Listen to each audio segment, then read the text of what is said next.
Hello students, आप सभी का ऑनलाइन क्लासेस में स्वागत है।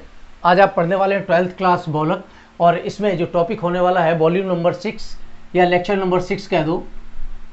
5 वीडियो आपने पीछे देख चुके हैं, आज 6 नंबर है। तो 6 नंबर में मैं आज का जो टॉपिक है वो है रबर। तो रबर या रबड़ एक ही बात होती है, रबड़। अब रबड़ का आपको पता है ये रबड़ कितने प्रकार की होती है। रबड़ से मतलब आपको ध्यान आ गया होगा कि अपनी जो गेंदें बनती हैं, नेट्स बनते हैं, है ना, टायर्स बनते हैं, ये सभी किसके बने होते हैं? रबर के बने होते हैं। तो इसमें भी क्वालिटीज़ होती हैं, कुछ प्राकृतिक होती हैं, कुछ जो है संश्लेषित होती है।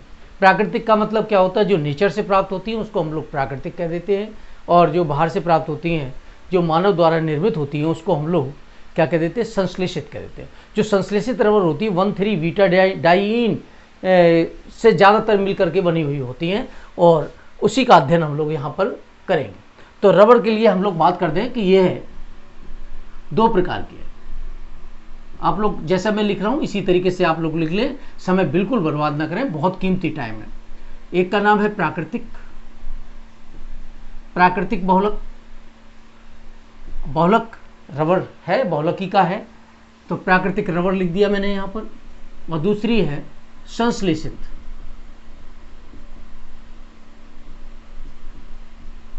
रबर। बहुलक ही है, ध्यान रखना, कोई दिक्कत नहीं। संश्लेषित रबर, चूंकि रबर नाम ले रखा है तो यहां पर रबर।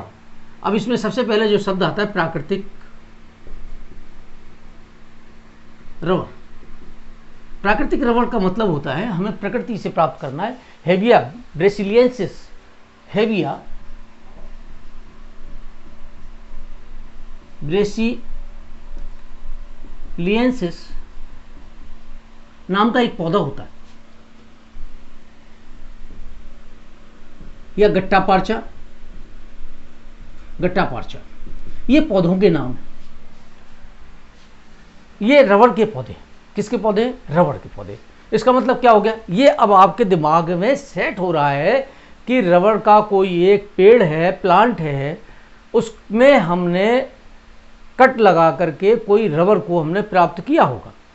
आप कभी भी देखिए, कोई भी प्लांट ले लीजिए, आप उसको कट लगाइए, कट लगाने के बाद में उसको ऐसे थोड़ा सा उसके दूध को, मिल्क को, उसको ले लीजिए और इस तरीके से करिए, तो आपको क्या दिखलाई देगा कि उसमें चिपचिपाहट सी उत्पन्न होती है। उसे हम लोग दूध, क्षीर या मैट्रिक्स के नाम से जानते हैं। तो यही बात मैं यहाँ पर कहने वाला हूँ। हेविया ब्रेसिलियंसिस नाम का एक पौधा है, इसे हम लोग रबर प्लांट के नाम से जानते हैं, रबर का पौधा। अब इस रबर के पौधे को क्या किया? ये रबर का पौधा है, रबर के पौधे में कट लगाया। क्या लगाया? कट लगाया। मैं लिख देता हूं जिससे कि आपको याद करने में और नोट्स बनाने में आसानी हो। आपने रबर का पौधा लिया, नाम आपको ऊपर लिख ही दिया मैंने, गट्टा पार्चा और हेविया ब्रेसिलियंसिस। तो हेविया ब्रेसिलियंसिस हो या गट्टा पार्चा हो, रबर का पौधा लिख दिया। मैं कट लगाया। कट समझते हो ना, चीरा। थोड़ा सा चाकू लिया और चाकू लेकर के और धीरे से कट लगाया, चीरा कहते हैं। चीरा, काटना नहीं है, पौधा काट दोगे तो खत्म हो जाएगा। चीरा लगाया, थोड़ा सा चीरा लगाया, जिससे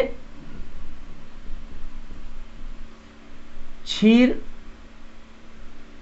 ऑब्लिक दूध, इसे मैट्रिक्स भी कह देते हैं, मैट्रिक्स प्राप्त होता है। अब क्या करेंगे? दूध प्राप्त हो गया। अब दूध प्राप्त हो गया, अब इसको क्या करेंगे? अब इसको लेंगे और तनु करेंगे, पानी मिलाएंगे। जैसे मान लीजिए ये है, थोड़ा सा दूध की मात्रा हमने आपको शो कर दी। अब इसमें पानी मिलाया, तो आपने शुरू में क्या किया? थोड़ा पानी मिलाया, 10% पानी मिलाया, तो 90% तो हो गई रबर, और 10% क्या हो गया? पानी। 90% तो हो गई रबर, 10% हो गया पानी। फिर और मिलाया, फिर और मिलाया, मिलाते मिलाते मालूम है क्या हुआ? जब 10% से 20%, 10 से 20% तो रबर रह जाए और शेष पानी हो, किसमें? विलयन में। ऐसा विलयन, हमें तनु विलयन प्राप्त करना है जिसमें 10 से 20% रबर रह जाए और शेष पानी हो, ऐसा विलयन हमें बनाना है। तो अब हमने क्या किया, चीरा लगाया, दूध प्राप्त हुआ। अब इस दूध ऑब्लिक क्षीर को पानी मिलाकर तनु करते हैं, करते हैं एवं तनु विलयन का निर्माण करते हैं,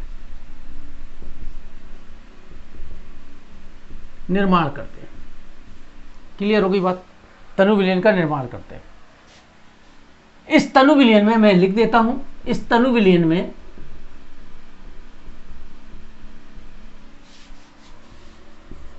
रबर की मात्रा 10 से 20% होती है। बात वही आ गई ना, शेष पानी है, तो मैंने आपको पहले समझा दिया। अब तनु विलयन में, अब ये तनु विलयन प्राप्त हो गया आपको। तनु विलयन में आप मिलाएंगे एसिटिक अम्ल। कौन सा अम्ल? एसिटिक अम्ल। अब इस तनु विलयन में एसिटिक अम्ल मिलाते हैं,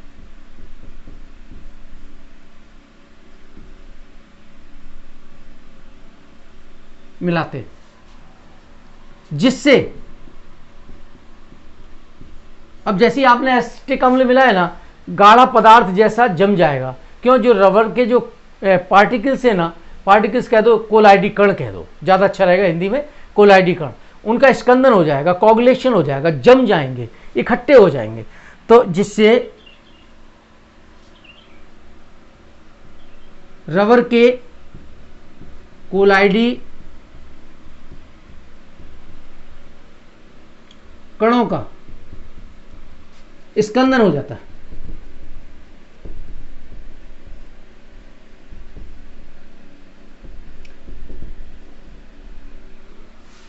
अब इसका हम लोग क्या करते हैं, स्कंदन हो गया। अब ये प्राप्त हो गई कच्ची रबर, ये कच्ची रबर प्राप्त हो गई, प्राकृतिक रबर हो जाता है। इसे क्रैप रबर के नाम से जानते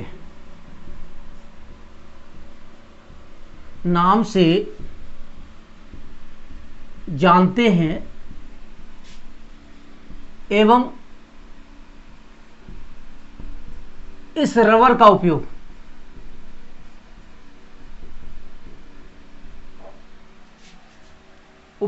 मैं ऊपर लिख देता हूं, यहां जगह थोड़ी सी कम है। उपयोग, बरसाती कोट होते हैं ना, बरसाती कोट ऐसे भी लिखते हैं, और अगर आप ऐसे लिखते हो तो बरसात में, वर्षा ऐसी लिखा जाता है वैसे तो, बरसाती कोट में, कॉमा, गोल्फ की गेंद में,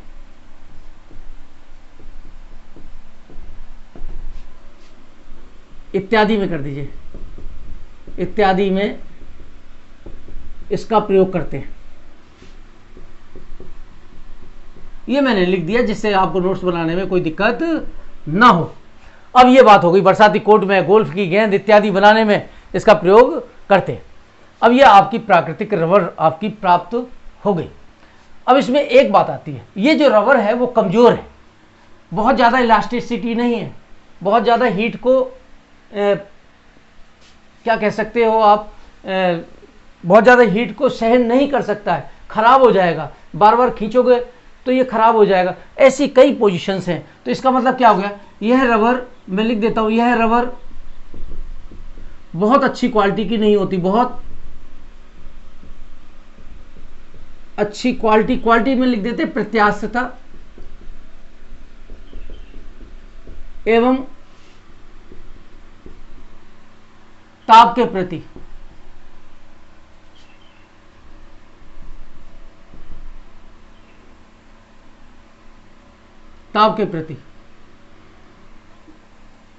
उच्च गुणवत्ता प्रदर्शित नहीं करते।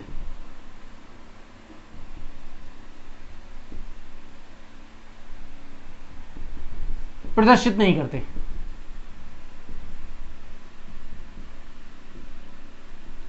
ये मैंने लिख दिया। इसी कारण इसका क्या करते हैं, फिर वल्कनीकरण करते हैं, सल्फर मिला करके इसका वल्कनीकरण करके इसको और मजबूत कर देते हैं। इसी कारण इसे और अधिक प्रत्यास्थ तथा मजबूत बनाने के लिए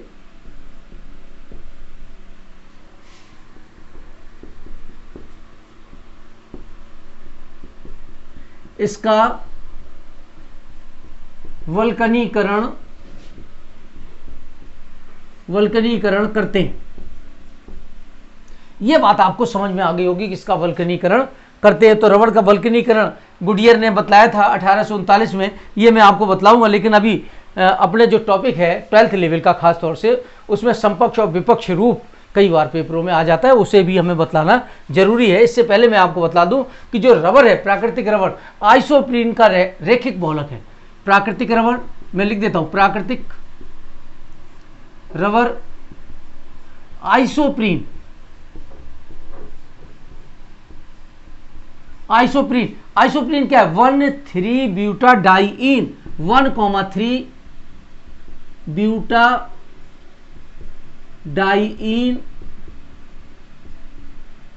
का रेखिक बहुलक है, एक सीधी रेखा में।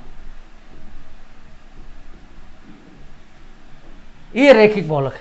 इसका मैं आपको बतला दूं, चलिए इसका फॉर्मूला भी लिख देता हूं, आप लोग यहां तक लिखते चलना। NCH2 1 2 3 4 हो गए हैं, CH2C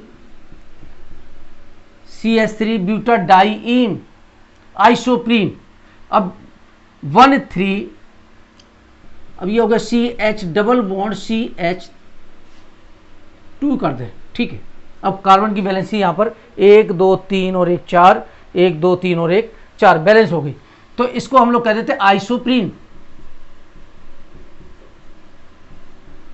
अब यहां पर गौर से देखिए, आइसोप्रीन में हमने क्या किया, यहां पर N लगा रखा है, यानी पॉली बना देंगे। पॉली बना देंगे तो क्या होगा, जहां पर डबल बॉन्ड है वहां सिंगल हो जाएगा, सिंगल बॉन्ड है वहां डबल हो जाएगा, या ये कह दो ये बॉन्ड टूट जाएगा और यहां पर डबल बॉन्ड आ जाएगा।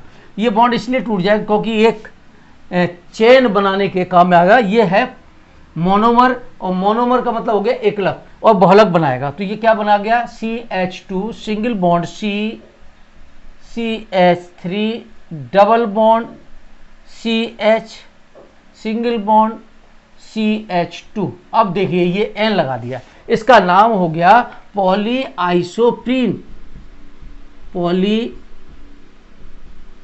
आइसोप्रीन। तो ये प्राकृतिक बहुलक है।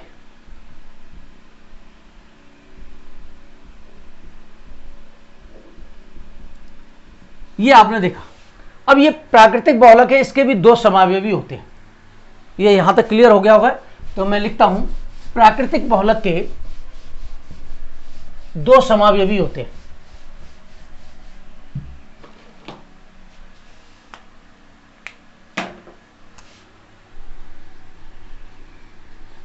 प्राकृतिक बहुलक के 2 समावयवी कौन कौन से हैं, एक तो है समपक्ष और दूसरा है बच्चों विपक्ष।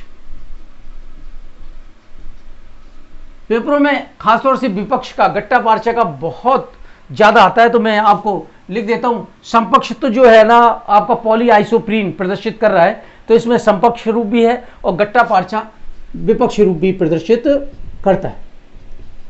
ये भी पॉली आइसोप्रीन ही है। चलिए मैं दिखलाता हूं कैसे समपक्ष रूप बनाते हैं। समपक्ष रूप बनाने के लिए CH2 single bond CH2 C double bond C, यहां पर आप H लिख सकते हो या स्टार्टिंग आप CH3 से कर सकते हो। अगर यहां CH3 कर दिया तो अगली बार आपको यहां पर H लेना पड़ेगा, इस बात को ध्यान देना। CH2 single bond CH2 C double bond, यहां पर आपने, मैंने अभी बताया था CH3 लिया, तो यहां पर आप ले लेंगे H और यहां पर क्या ले लेंगे CH3। C इधर लिख लो, H3 इधर लिख लो, CH2, ये देखिए यहाँ पर आपने CH3 लिया तो यहाँ पर क्या लोगे आप, H लोगे, C डबल बॉन्ड C, और ये इसी तरीके से क्रम जुड़ता चला जाएगा, इस तरीके से ये जुड़ता चला जाता है। तो अब आपके समझ में आ गया होगा, ये CH3 है, थोड़ा सा स्पष्ट लिख दें जिससे आपको दिक्कत ना हो। बोलो भाई, ये हो गया प्राकृतिक बहुलक, और प्राकृतिक बहुलक में समपक्ष रूप, इसे हम लोग कह देते हैं समपक्ष पॉली आइसोप्रीन,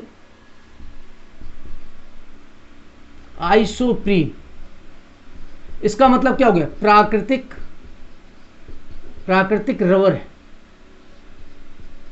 देखिए जुड़ते चली गई थी ना यूनिट्स, तो अपने को खाली इतना याद रखना। देखो याद करने का तरीका मैं बता दूं, C डबल बॉन्ड C लिख लेना, C डबल बॉन्ड C लिख लेना, C डबल बॉन्ड C लिख लेना, और लिख लेना C डबल बॉन्ड C, और यहाँ पर ऊपर लिख देना, देखो CH2, और नीचे एक तरफ अगर लिखना CH3 तो दूसरी तरफ लिख देना H, एक तरफ CH3 दूसरी तरफ H, एक तरफ CH3 दूसरी तरफ H, ऐसे करके आप याद कर लेना इसको। ये क्या हो गया, समपक्ष रूप। चलिए विपक्ष रूप गट्टा पार्चा का और बनाता हूँ। देखिए इसको ऐसे के ऐसे यहाँ तक लिखो आप, फिर नीचे वाले को ऊपर ले जाओ, विपक्ष रूप हो जाएगा CH2, C double bond C, CH3, अब यहाँ पर नीचे वाले को ऊपर ले लो H, ऊपर वाले को नीचे ले आओ, CH2,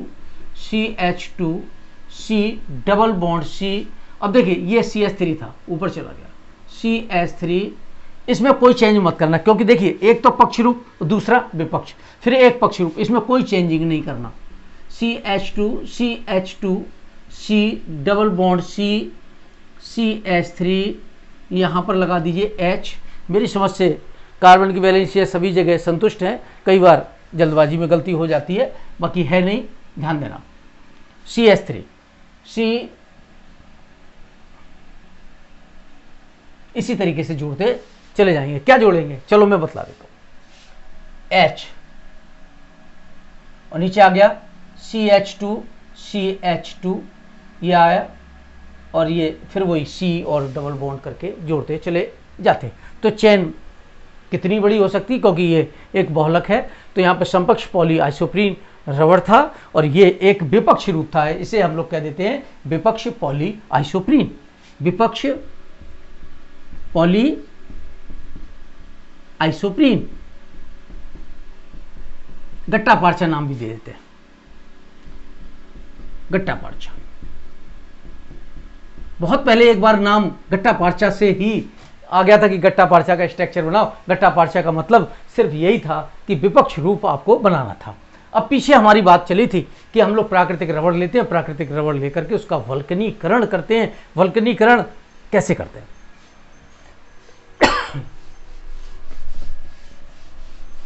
हेडिंग डालिए, प्राकृतिक रबड़ का वल्कनीकरण या रबर का वल्कनीकरण। कई जगह सिर्फ वल्कनीकरण भी नाम दे देते हैं, लेकिन आप कम से कम इतना तो लिखो ही, रबर का वल्कनीकरण,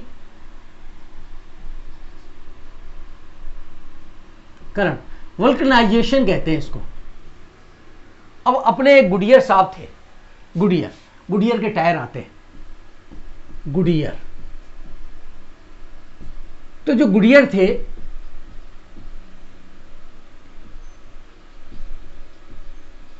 गुडियर नाम के एक साइंटिस्ट थे, इन्होंने क्या किया, प्राकृतिक रबड़ ली, और प्राकृतिक रबड़ लेकर के उसमें मिला दिया सल्फर।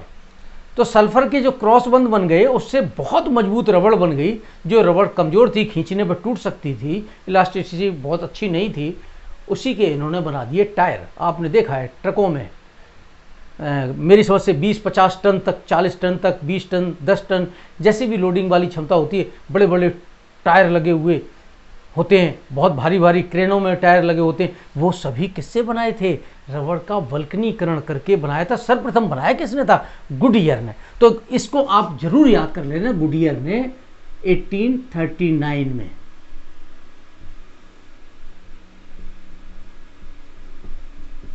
रबड़ में सल्फर मिलाया था, रबड़ में सल्फर मिलाया। सल्फर मिलाने से रबर का वल्कनीकरण हो गया। रबर में सल्फर की उपस्थिति से, सल्फर की उपस्थिति से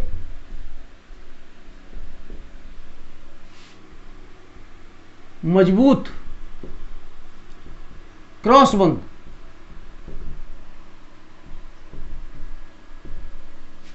उपस्थित हो जाते हैं,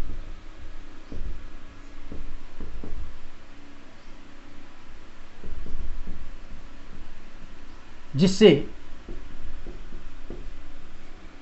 अच्छी क्वालिटी की, अच्छी प्रत्यास्थता की,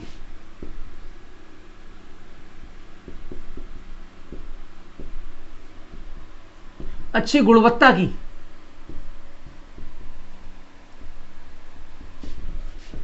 रबड़ प्राप्त होती है। 10th क्लास में भी था, लेकिन अपने 12th में थोड़ा सा अलग है। रबड़ प्राप्त होती है, इसी को हम लोग क्या कह देंगे, रबड़ का वल्कनीकरण। इसे रबड़ का वल्कनीकरण कहते हैं।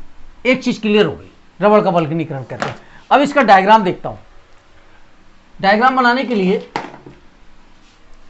देखिए, सबसे पहले हम लोग क्या करेंगे, स्ट्रक्चर बनाते हैं। थोड़ा सा इसको साफ कर देता हूं। ये यहां तक लिख लिया होगा मेरी समझ से। आपने लिख दिया CH2। एक कोई सामान्य सी संरचना बना लीजिए, C की बना लिया, ठीक।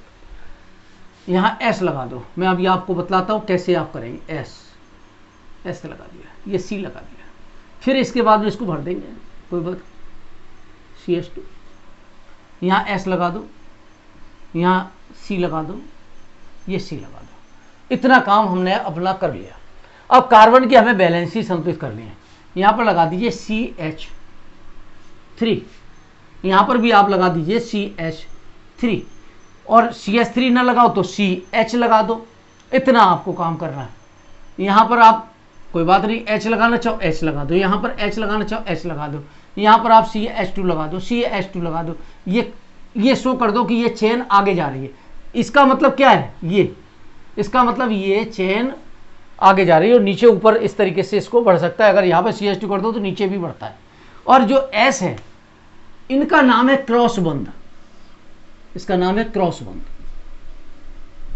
अब क्रॉस बंध बन गए, इलास्टिसिटी बहुत ज़्यादा बन गई। तो ये डायग्राम आपको नोट कर लेना है कि इस तरीके से ये बनता है और ये चेन को आगे पीछे बढ़ाता है। इसी को हम लोग कह देते हैं रबड़ का वल्कनीकरण। तो ये प्राकृतिक रबड़ यहाँ पर समाप्त होती है। प्राकृतिक रबड़ यहाँ तक हो गई कि प्राकृतिक रबड़ का हमने वल्कनीकरण कर दिया। अब हम लोग पढ़ेंगे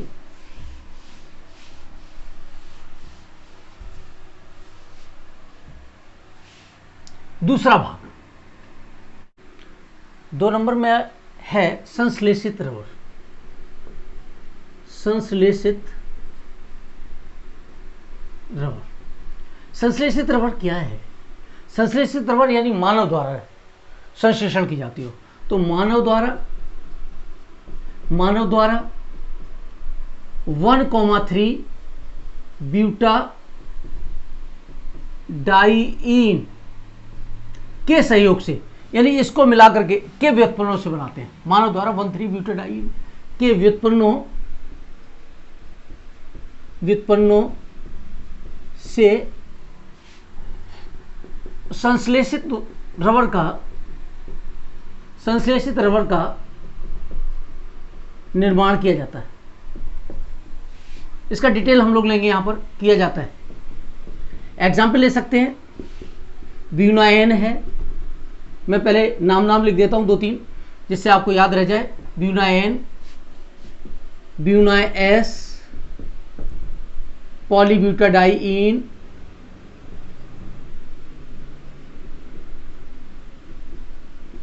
डाइईन, जैसे बहुत से नाम है। क्लोरोप्रीन वगैरह है, नियोप्रीन है, नियोप्रीन का भी इस्तेमाल होगा इसमें, नियोप्रीन। ऐसे आप 4-5 नाम यहाँ पर लिख लेना, बाद बाकी सभी हेडिंग्स में हम लोग लेने वाले हैं। तो सबसे पहले हम लोग ले लेते हैं स्टाइरीन या ब्यूटाडाइईन रबड़। इसे हम ब्यूना एस के नाम से जानते हैं। स्टाइरीन, देखिए ये क्या है, स्टाइरीन। तो इसी को हम सबसे पहले ले ले रहे हैं। पहली हेडिंग आप लोग डाल लें, ब्यूना एस, फर्स्ट नंबर हमने ले लिया ब्यूना एस। अब जो ब्यूना एस रबर है बहुत अच्छी क्वालिटी की है। अब ब्यूना का मतलब क्या होगा, देखिए मैं आपको बतलाता हूं, 1,3 buta die in plus S का मतलब क्या हो गया, स्टाइरीन। इनके बहुलकीकरण से होता है, इनका क्या करेंगे, बहुलकीकरण करेंगे तो हमें क्या प्राप्त होगा, ब्यूना एस प्राप्त होगा। ये बात आपको ध्यान में रखनी है। क्या करेंगे आप, देखिए इसका सीधा फॉर्मूला लिखते हैं हम लोग, CH2 double bond CH single bond CH double bond CH2, 1 1 2 3 4। देखिए एक नंबर पर डबल बॉन्ड है और 3 नंबर पे 4 का मतलब हो गया ब्यूट, तो क्या नाम हो गया 1,3 ब्यूटा डाई इन। और स्टाइरीन की बात करें तो स्टाइरीन में C6H5 को ऊपर की तरफ जोड़ दीजिए या नीचे जोड़ दीजिए, कोई दिक्कत नहीं। C6H5 को जोड़ दिया, ऊपर भी जोड़ सकते हो और नीचे भी जोड़ सकते हो। अब यहाँ पर क्या किया, देखिए N ले लिए। N का मतलब ये क्या चीज़ है, ये एकलक है, ये नाम है इसका 1,3 ब्यूटा डाई इन और इसका नाम है स्टाइरीन। स्टाइरीन। अब यहां पर गौर से देखिए आप, एन ले लें, यहां पर भी एन ले लिया, बहुलकीकरण करा दिया, बहुलकीकरण करा दिया। बहुलकीकरण करेंगे तो क्या होगा,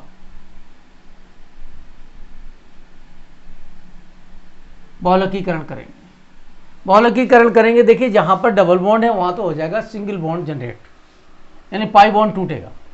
CH2 single bond CH single bond, देखिए यहाँ पर सिंगल बॉन्ड है, बैलेंस ही संतुलित करने के लिए डबल बॉन्ड में कन्वर्ट हो जाएगी CH2 सिंगल बॉन्ड।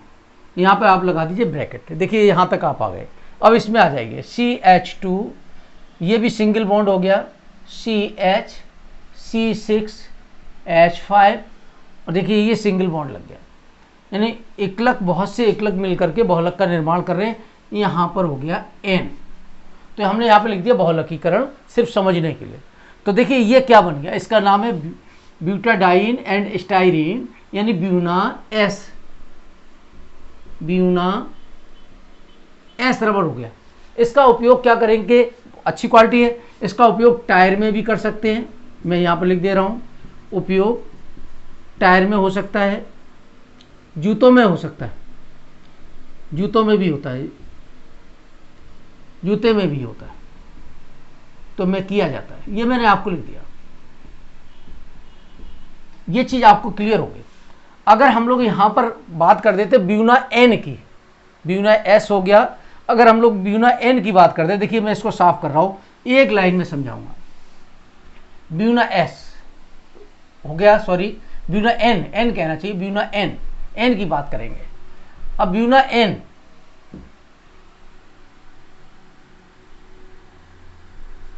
अब ब्यूना का मतलब हो गया ब्यूटाडाइन, 1,3 ब्यूटाडाइन हो गया। और यहां पर हम लोग ले लेंगे एक्राइलोनाइट्राइल, जिसे हम एक्रिलोनाइट्राइल भी लिख देते हैं। क्या करेंगे, जैसे वहां पर लिया था आपने C6H5 जोड़ा था, यहां पर आप सिर्फ CN जोड़ दीजिए, बिल्कुल वही बात हो जाएगी। N यहाँ पर जोड़ दीजिए आप, चलिए मैं लिख देता हूँ एक्रिलोनाइट्राइल, ये लिख दीजिए यहाँ पर, ये यहाँ लिख दीजिएगा, ठीक है। अब इस यहाँ देखिए, यहाँ पर आपने लिखा था C6H5, यहाँ पर आपने लिख दिया CN, और स्टाइरीन है, स्टाइरीन की जगह अब नाम चेंज करके क्या लिख दोगे, एक्रिलोनाइट्राइल, इसका नाम है एक्रिलोनाइट्राइल, एक्रिलोनाइट्राइल। यहां पर भी आपने क्या किया, ये देखिए बिल्कुल सिंपल है ना, एक याद कर लिया और शेष से आपको याद हो गया, इसका नाम हो गया ब्यूना एन, ये हो गया। अब इनका क्या है, ये ताप के प्रति थोड़ी सी इसकी प्रतिरोधकता अधिक होती है, तो हम यहाँ पर लिखते हैं इसका उपयोग, इसको आपने नोट कर लीजिएगा, बहुत इंपॉर्टेंट है। पेपर में क्या करते हैं, ब्यूना एन, मैं पहले एक क्वेश्चन बता देता हूँ फिर उसके बाद में उपयोग बतलाता हूँ। क्वेश्चन आता है ब्यूना, आप पेपर उठा के देख लीजिएगा, कई सालों के पेपर आप उठाएंगे, 1-2 साल बाद आपको रिटर्न में मिल जाएगा आपको। तो अब ये क्या कह रहा है, ब्यूना एन एवं ब्यूना एस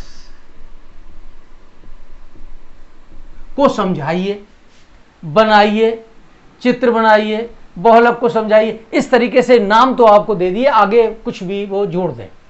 अब यहां पर उपयोग की बात हम लोग कर रहे थे, उपयोग लिखने वाले थे। उपयोग देखिए, इसकी जो प्रतिरोधकता है तेल एवं ताप के प्रति अधिक होती है, तेल एवं ताप के प्रति इसकी प्रतिरोधकता अधिक होती है, अधिक होती है। इस कारण इसका उपयोग किस में करेंगे, हॉस पाइप में कर देंगे, गैस किट में कर देंगे। गैस किट समझते हो ना, जो ऑयल का जो चैम्बर होता है जिसमें इंजन चलता है, इंजन लगा होता है तो ऑयल डलता है, वहाँ पर एक किनारे पर एक पैकिंग होती है, उसे हम लोग कह देते हैं ऑयल सील। तो यहाँ पर हम लोग लिख देते हैं अधिक होती है। इस कारण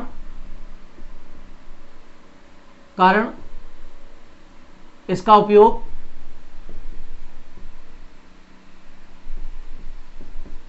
ऑयल सील, गैस किट का नाम भी दे सकते हो आप, गैस किट, यह भी नाम इसके लिए ठीक है, गैस किट इत्यादि में हम लोग दे सकते हैं। तो ऑयल सील में दे दो, इसमें गैस किट में दे दो, इसमें हम लोग इसका प्रयोग करते हैं क्योंकि तेल के प्रति भी अच्छा है और गैस निकलने के प्रति भी ठीक है ये। तो ये हो गया ब्यूना एस और ब्यूना एन, दोनों ही बहुत ही इंपॉर्टेंट थे। तीसरा हम लोग ले रहे हैं ब्यूटाडाइइन को लेकर के पॉलीब्यूटाडाइइन बनाएंगे, तो ये भी इंपॉर्टेंट है, ये भी संश्लेषित रबर है। तो तीसरा पॉइंट डाल दीजिएगा, पॉलीब्यूटाडाइइन।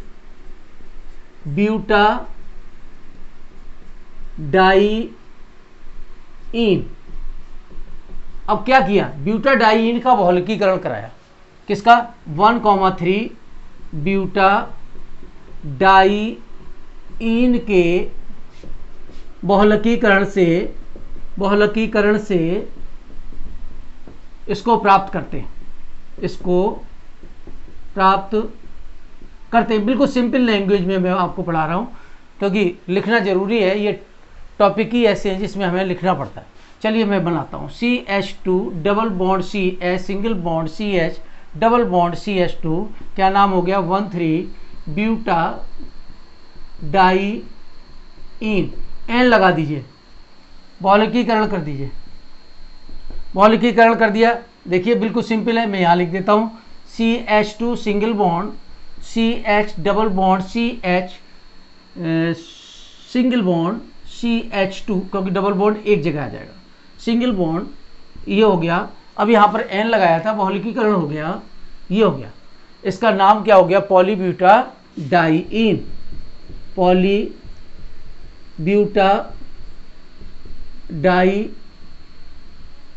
का निर्माण हो गया। इस तरीके से किसी का भी एग्जाम्पल आ जाए आप इसको कर सकते हो। जैसे मैं एक एग्जाम्पल और लेना चाह रहा हूँ, PIB का ले लें, पॉली आइसोब्यूटाइलिन, जिसका नाम है PIB, पेपरों में PIB नाम से दे देते हैं, PIB, poly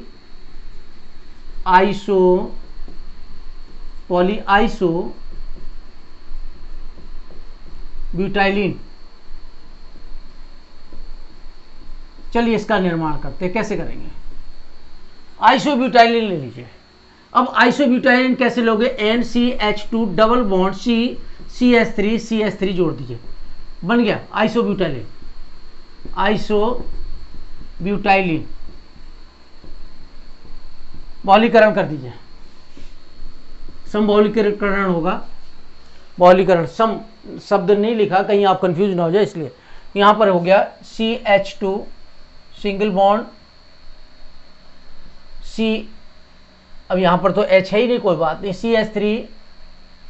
CH3 single bond और एन लगा दीजिए। देखिए हो गया ना बहुलकीकरण, क्या बन गया, ये PIB बन गया, पॉली आइसोब्यूटाइलीन का निर्माण हो जाता है। तो इस तरीके से कोई भी एग्जाम्पल आ जाए आप बना सकते हो। मैं एक और ले सकता हूँ, नियोप्रीन का ले लें, या हम लोग कहते हैं पॉलीक्लोरोप्रीन, पॉलीक्लोरोप्रीन लास्ट ले लेते हैं, पॉलीक्लोरोप्रीन।